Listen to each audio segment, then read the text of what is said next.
Hello from Alaska. My name is Anna White, and together with my husband, we build things. Our latest project is this rustic, modern tiny house.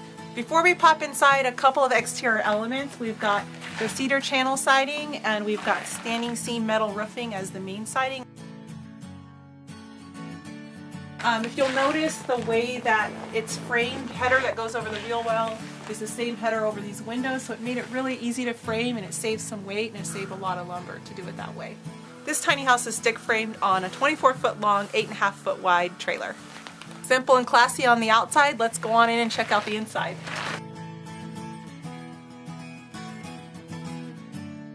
It's pretty nice in here.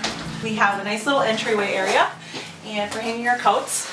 And living in rural Alaska like I do, we don't have a Target anywhere nearby, so everything pretty much has to be made. Pipe shelves, entryway shelf, and a lot of this stuff is just from the hardware store. These are really cool because you can hang so much on them. And I did baskets for just books and little cup hooks for key rings out of scrap plywood. This is a little knob that I had left over from another project and just hung on a piece of plywood. I love how this turned out. It's a quick drop zone to put all your stuff away.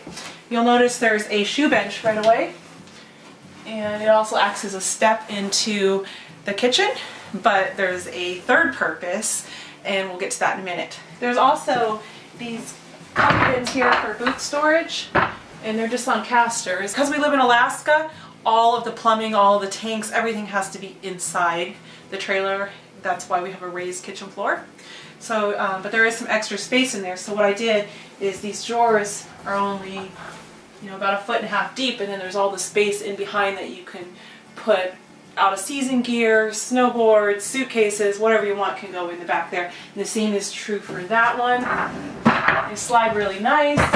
And then over here is a hatch to access all of the plumbing, the pump, anything that you need to do to work on the tiny house. So I think that's really important, is not just delivering a great product, but delivering something that is easy to work on and the client's going to be happy with and be able to maintain for years to come.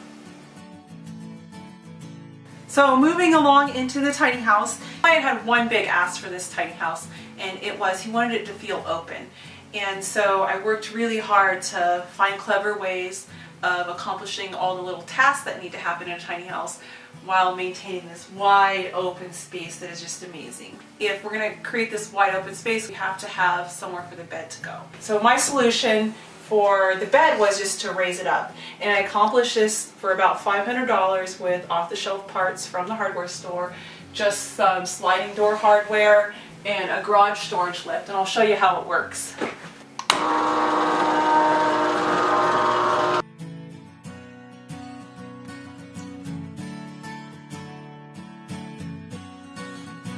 So there's some pins here, and you can set these pins to any height you want by just drilling holes.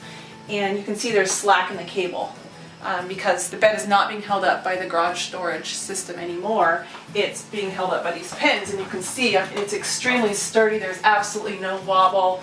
The bed is now resting completely on those pins, which are bolted into the wall. So bed down, and these little coffee tables actually work as a step stool. You can place them here and then just climb up and hop into bed. Oh yeah. This is amazing! Just in the bed in the down position, you'll notice it passes right by the TV and the artwork on the walls.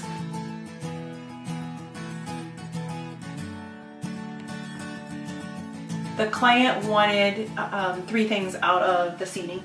He wanted storage, he wanted comfort, and he wanted it to turn into a guest bed. And that was like a huge tall order because every idea I came up with was only 2. Like you could get a sleeper sofa, but there's no storage. You could get a futon, but there's no storage and it's not comfortable. So I just racked my brain, and living up here in Alaska where I don't really have a craft store and cushions are really expensive, what I finally came up with was to take a full-size foam mattress and then cut it up into pieces to make the cushions, and to create this sectional that has storage underneath it. And you can lift up, and there's lots of storage underneath here. And then it comes down. I'll show you. This is just a mattress piece that I cut up with a knife into 3 pieces and covered it with, I took a quilt and I just basically turned the quilt into a fitted sheet to make this. It was like a 10-minute sewing project. And then to make it into a guest bed, we just have to put all the pieces back together. So you see 2 pieces here, there's a 3rd piece that's missing, and I'll show you how that works.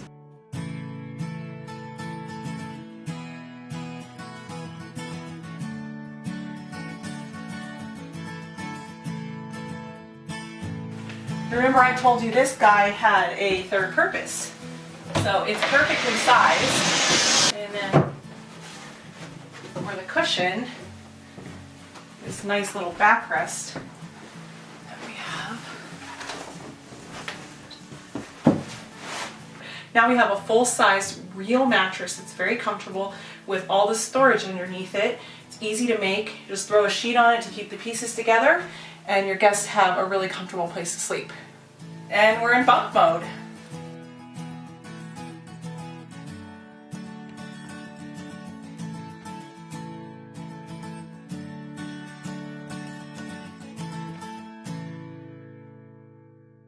This is not just a great little lounge area where you can watch TV and enjoy the view and entertain, it's also can double as a work surface. So these coffee tables, of course they can perform just like regular coffee tables where you can serve food on them or play games on them.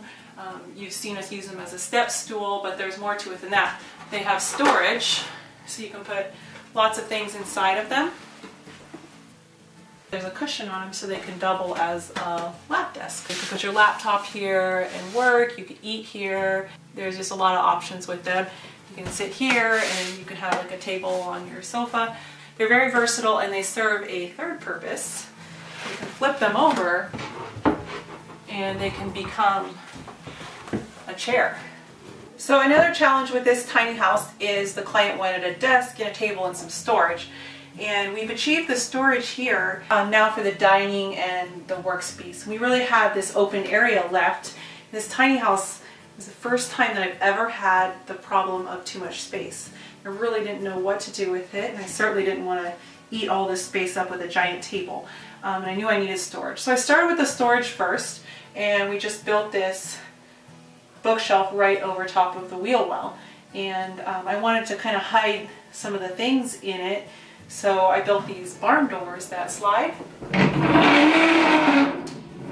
I just used a pipe from the hardware store and flanges and made it up. And so you can access everything in this shelf and it's hidden. So I think one of the keys to a tiny house is having storage that's attractive. But of course there's more. You can take these doors and swing them up on the pipe bar, and you can convert it right into a desk. And then you can take your coffee table, flip it over, and you have a chair.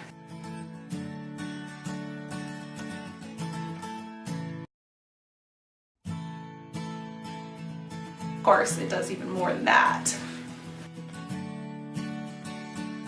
You can double it into a really big long table, or you can go into Thanksgiving mode.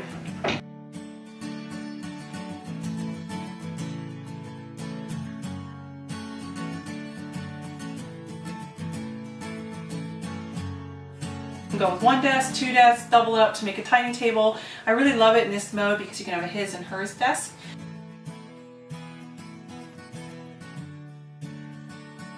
So the desk and the table, that just worked out really well, and we've able to achieve this wide open space. It must be 100 square feet of just nothing for you to stretch out, have your friends over, do some yoga, sit at the window and watch the northern lights. It's just amazing, and we're able to accomplish that by having so much convertible furniture.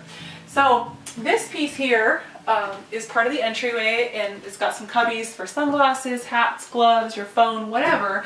But what was really bothering me is the space above it is really hard to access. So this is what I came up with.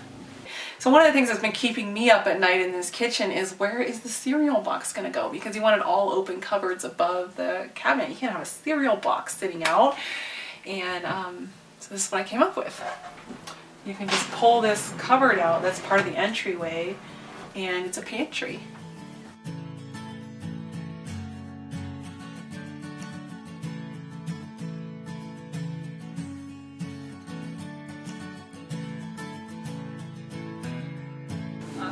Now my client has a place to put his cereal and I can sleep at night, so win-win. We love how the kitchen turned out. It's just got a sink, and the client wanted to have a microwave and induction burners, so he's going to add those later. But there is a washer and dryer combo unit spot in this kitchen. Let's see if you can figure out where it is. We made the upper shelves, and I just wanted to keep it really simple. They're just 1x10s that are painted, and then there's a plant shelf on top. It's just a really lovely place for plants. So this is just metal angle that we've cut and screwed to the top, and the drawers pull out. We made the countertops. They were really simple, just particle board with laminate contact cemented to the top, and then we bought this edge profile that you just glued on. Really easy, fast way to do a countertop that's lightweight and very durable and looks good. So there's a big sink here, and we've got an under the counter fridge here, and lots of drawers, and the trash goes under here, and then more drawers and more storage here.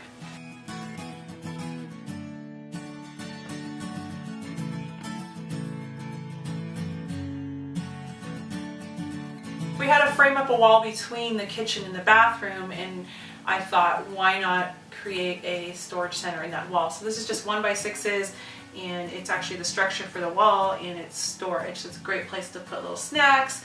I've thought about actually screwing the jars to the shelf so that when you transport, the jars never come off, but you know, that's an option if you're moving the tiny house a lot.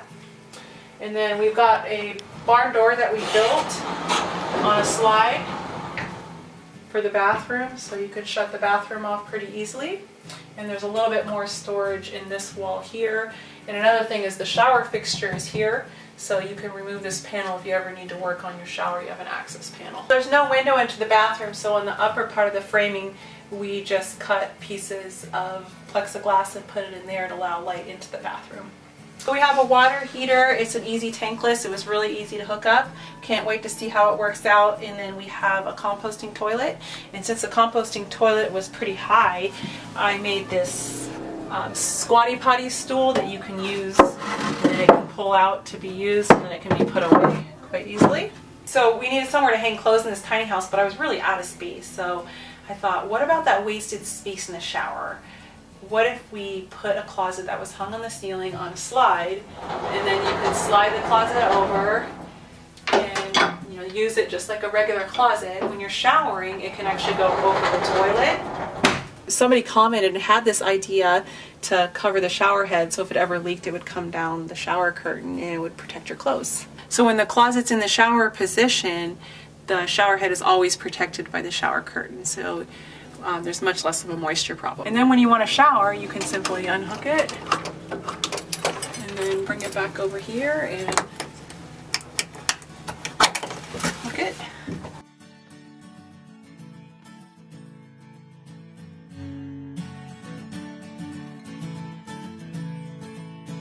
The closet can go back in the shower, and your bathroom is back to normal with zero space that's taken up with the closet.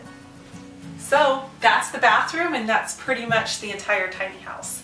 But we still haven't found the laundry. Have you guessed where it is yet? So my least favorite part of any kitchen is the corner, because you have that corner space that's pretty much useless and it's very hard to use. Well, it just so happens that corner space is exactly the same size as a washer-dryer combo. I just had to figure out how to make it work, and this is what I came up with. My client only wanted to do laundry once a week, so I put caster wheels on this cabinet.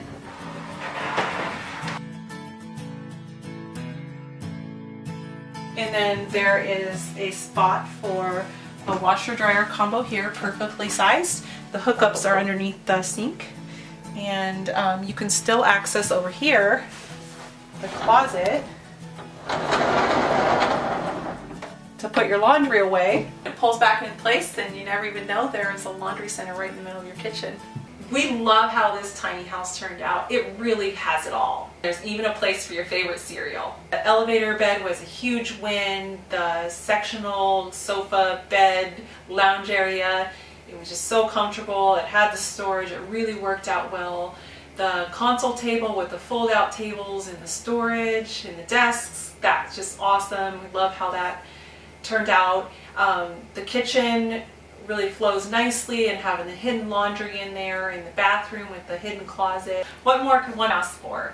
As always, we'll be sharing all these project plans with you for free so that you can make them in your own house or tiny house. And we really appreciate all the support and the kind comments and the encouragement and the ideas that you guys have brought to us. And we've got lots coming up in 2017. We're only a month into it. So if you aren't, do subscribe and follow us on Facebook or Pinterest or Instagram. And I'm at anna-white.com if you ever want to check out my blog. So please share with your friends and let us know what you think of this tiny house in the comments. We'll see you later. Gotta get back to work.